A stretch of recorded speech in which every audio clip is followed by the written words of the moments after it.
Big boss Malayalam season 6ന്റെ തുടക്കം മുതൽ തന്നെ എല്ലാ തരത്തിലുള്ള വിവാദങ്ങളിലും ഉൾപ്പെട്ടിരുന്ന ഒരു മത്സരാർത്ഥിയാണ് നമ്മുടെ ജാസ്മിൻ ജാഫർ. ബിഗ് ബോസ് വീടിനകത്തും ബിഗ് ബോസ് വീടിന് പുറത്തും എല്ലാവരും ചർച്ച ചെയ്യപ്പെട്ടിരുന്ന ഒരു മത്സരാർത്ഥി.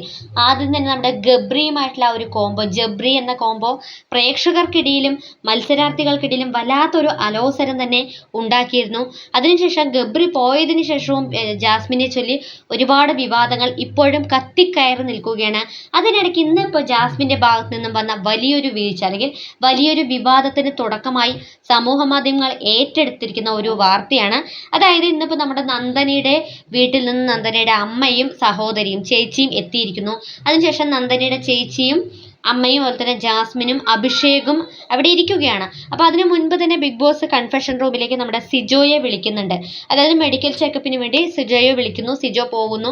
അപ്പോൾ ആ സമയത്ത് കുറേ നേരത്തിന് ശേഷമൊന്നും സിജോയെ തിരിച്ച് കാണാനില്ല. ആ സമയത്താണ് നമ്മുടെ നന്ദന പറയുന്നത്, ഒരുപാട് നേരമായല്ലോ സിജോ ചേട്ടനെ കാണാതില്ലാതായിട്ട്. അതായത് സിജോ ചേട്ടൻ പോയിട്ട് ഒരുപാട് നേരമായല്ലോ, എന്താണ് ഇത്ര നേരം കാണാത്തത്, ഇനിയിപ്പോൾ അങ്ങനെ നേരെ വീട്ടിലേക്ക് പറഞ്ഞു വിട്ടിട്ടുണ്ടാകുമോ എന്നുള്ള തരത്തിൽ നന്ദന അവിടെ പറയുമ്പോൾ ജാസ്മിൻ ഇവിടെ പറയുന്ന ഒരു ഡയലോഗ് ഉണ്ട്. അതായത് ജാസ്മിന്റെ ഭാഗത്ത് നിന്ന് വന്നിരിക്കുന്ന വലിയൊരു വീഴ്ച, കൊതിപ്പിക്കല്ലേ എന്നുള്ള ഈ ഒരു ഡയലോഗ്.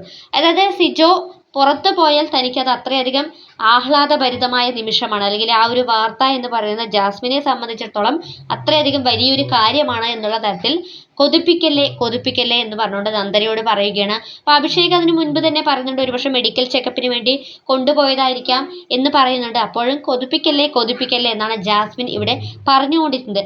ഒരുപക്ഷെ ഈ ഒരു ബിഗ് ബോസ് വീട്ടിൽ സിജോയും ജാസ്മിനും തമ്മിൽ ഗെയിമിൻ്റെ ആ ഒരു അടിസ്ഥാനത്തിലല്ലാതെ മറ്റുള്ള വിദ്വേഷങ്ങളും അല്ലെങ്കിൽ അത്തരത്തിലുള്ള പ്രശ്നങ്ങളും ഒന്നും പരസ്പരം വരാത്ത രണ്ട് മത്സരാർത്ഥികളാണ് സിജോയും ജാസ്മിനും.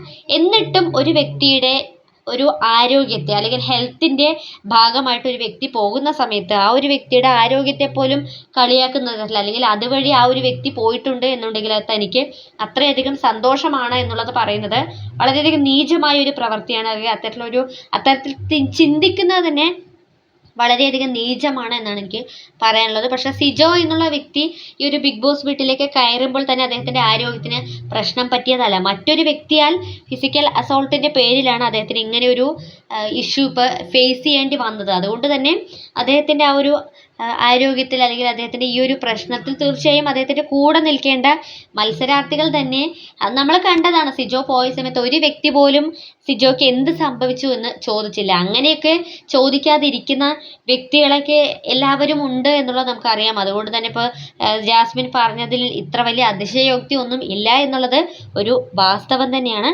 പക്ഷേ ഇത്രയധികം ഓഡിയൻസ് കണ്ടുകൊണ്ടിരിക്കുന്ന ഈ ഒരു ഷോയിൽ ഇരുന്നു കൊണ്ട് ഒരു വ്യക്തി അല്ലെങ്കിൽ ഈ ഒരു ആരോഗ്യ കാരണം കൊണ്ട് പോകുന്നു എന്നറിയുമ്പോൾ, അല്ലെങ്കിൽ അത് അറിഞ്ഞിട്ട് പോലുമില്ല, എന്നിട്ട് കൊതിപ്പിക്കല്ലേ എന്ന് പറയുന്നത് വളരെയധികം മോശം തന്നെയാണ്. കഴിഞ്ഞ സീസണിൽ ഇതുപോലെ നമ്മുടെ ശോഭ വിശ്വനാഥ് അഖിൽമാരാർക്കെതിരെ ഇത്തരത്തിൽ പറഞ്ഞപ്പോഴും ശരിക്കും ശോഭയെ എയറിൽ കയറ്റിയതാണ് പ്രേക്ഷകർ. അതേ അവസ്ഥ തന്നെ ഇന്നിപ്പോൾ ജാസ്മിനും വന്നിരിക്കുകയാണ്. എന്തായാലും വിവാദങ്ങൾ ജാസ്മിൻ ഉള്ളിടത്തോളം കാലം ഈ ബിഗ് ബോസ് വീട്ടിൽ നിറഞ്ഞു നിൽക്കും എന്ന കാര്യം തീർച്ചയാണ്. അതായത് ഈ ഒരു ജാസ്മിൻ എന്താണ്, എവിടെയാണ്, എന്ത് സംസാരിക്കണം എന്നതിനെ പറ്റി വലിയ ഒരു ബോധം ഇല്ലാത്തൊരു മത്സരാർത്ഥിയായിട്ടാണ് എനിക്ക് തോന്നിയിട്ടുള്ളത്. സോ പ്രേക്ഷകർക്ക് എന്താണ് ഈ ഒരു ജാസ്മിന് പറഞ്ഞ ഈ ഒരു വിവാദത്തോട് പ്രതികരിക്കാനുള്ളത്? നിങ്ങളുടെ വിലയേറിയ അഭിപ്രായങ്ങൾ താഴെ കമൻറ്റ് ബോക്സിൽ അറിയിക്കുക. ബിഗ് ബോസ് മലയാളം സീസൺ 6ന്റെ കൂടുതൽ ലൈവ് അപ്ഡേറ്റുമായി വീണ്ടും നമ്മൾ കൂടി ചേരുന്നതായിരിക്കും.